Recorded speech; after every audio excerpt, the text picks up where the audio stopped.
झूठ नहीं बोली, सच का साथ दी, जनता भी सच का साथ दिया।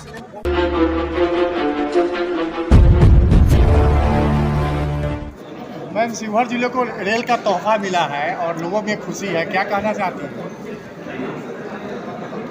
आज शिवहर में वर्षों से जो मांग जनता की थी, मांग तो ऐसे बहुत सारी चीज़ों की थी।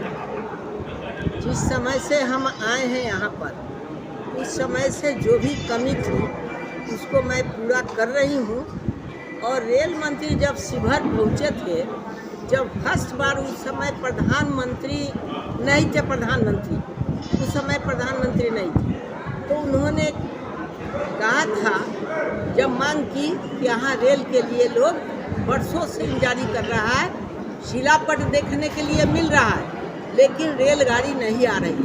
प्रधानमंत्री उस समय नहीं थे, कहें कि अगर हम प्रधानमंत्री बनेंगे तो मैं आपको शिवहर में रेल जरूर दूंगा। आज वही बात लगती है कि जब प्रधानमंत्री जो बोलते हैं वो सही बोलते हैं, और भारतीय जनता पार्टी एक ऐसी पार्टी है जो कहती है वो करती है। आप देख रहे हैं कि 2009 में वो बोले कि जब हम प्रधानमंत्री बनेंगे तो जरूर रेल देंगे। आज वो काम पूरा हुआ। 8-9 साल लगभग हमारे प्रधानमंत्री के आए हुए हुआ, और जितना बिहार में केवल बोर्ड ही लगा हुआ था, और भी जगह जो कि बोर्ड का ही लोग दर्शन करता था, लेकिन प्रधानमंत्री और रेल मंत्री जो भी बने, इतने रेल लाइन देने का काम किए, चलाने का काम किए, प्लेन चलाने का काम किए, प्लेन देने का काम किए। हवाई जहाज, लोग जो कहते थे कि हवाई चप्पल पहनने वाला हवाई जहाज पर चढ़ेगा, आज उन गरीबों की बात हमेशा वो करते रहे हैं। और हम समझते हैं कि आज जो वर्षों का जो मांग था, आज पूरा करने के लिए माननीय रेल मंत्री जी को बहुत बहुत धन्यवाद। हमारे प्रधानमंत्री को बहुत सारा ये जनता के आशीर्वाद और उनका प्रणाम उनको हम भेज रहे हैं।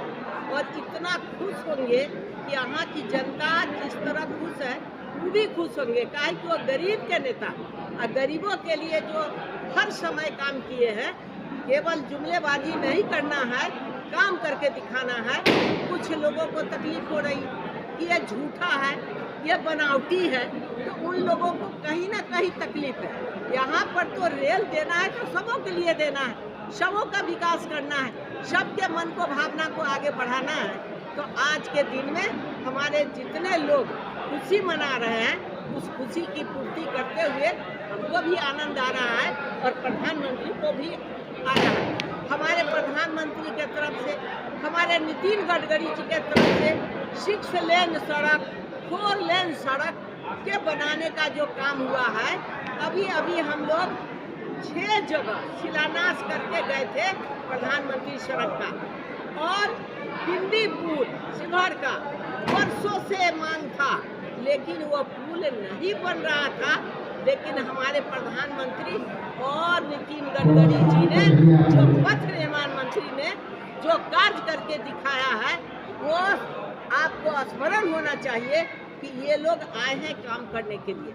और लोग आता है अपना मौज मस्ती करने के लिए, नोट बनाने के लिए, ईडी और सीबीआई का छापा में पड़ने के लिए। लेकिन हमारे भारतीय जनता पार्टी की सरकार अच्छे काम करके बिजली, सड़क, पानी, गरीबों का राहत, राशन, घर सारे देने में सक्षम है। और इसके लिए भारतीय जनता पार्टी को बड़ी आदर सम्मान मिलता है। आप सबों ने, पत्रकार भाइयों ने, जो आप खुशी मना रहे हैं, आपको भी लगता था कि रेल आएगा कि नहीं, लेकिन रमा देवी वर्षों से कितनी चिट्ठियां लिखी हैं। हम समझते हैं 2011 से लेकर 2023 में ये मांग पूरा हुआ है। और चिट्ठी जितने मंत्री थे, चाहे नीतीश कुमार जी हमारे थे या लालू जी थे हमारे रेल मंत्री, सबों के पास मैंने दौड़ने का काम की, क्योंकि मेरी इच्छा थी कि हमारी जनता का जो मांग है मेरे द्वारा पूरा हो। और इनकी मांग सही था, और इन लोगों को आज वो मांग के अनुसार पूरा हुआ है। इसी के लिए आप सबों को मैं धन्यवाद देती हूँ। और ये जल्द से जल्द रेल बनाने का भूमि काम अधिग्रहण करूंगी। का काम कब से शुरू हो जाएगा? वो नापी तो शुरू हो जाएगा। इसके बाद सबसे पहले पुल बनेगा, काहे कि पुल का जो साइज है ना वो बड़ा है। जैसे डुब्बा पुल पड़े तो हमारा ब्रिज जो सबसे बड़ा बागमती पर जो डुब्बा नदी है ना उस पर बनेगा बड़ा ब्रिज 10 पुल बनेगा। और उसके बाद छोटा ब्रिज बनेगा 42 और प्रति किलोमीटर लागत 20 करोड़ 24 लाख रोड के लाइन बिछाने का है। अब भूमि अधिग्रहण 286 हेक्टेयर जमीन को तो निकालेगा। तो ये सारे चिट्ठी के साथ हम आई हूँ। कब शुरू हो जाएगा ये? रमा जी, क्या बोलते हैं, चुनाव आने से पहले बिहार में सांप्रदायिक माहौल को उत्पन्न किया जा रहा है, क्या कहना है? अब माहौल जो उत्पन्न कर रहे हैं बिहार के मुख्यमंत्री जी हैं, उनको सोचना होगा कि हम इस माहौल को कैसे कंट्रोल करें। तो उनकी कमी तो दिख रही है और दूसरा क्या, जनता फील करेगी, जनता महसूस करती है।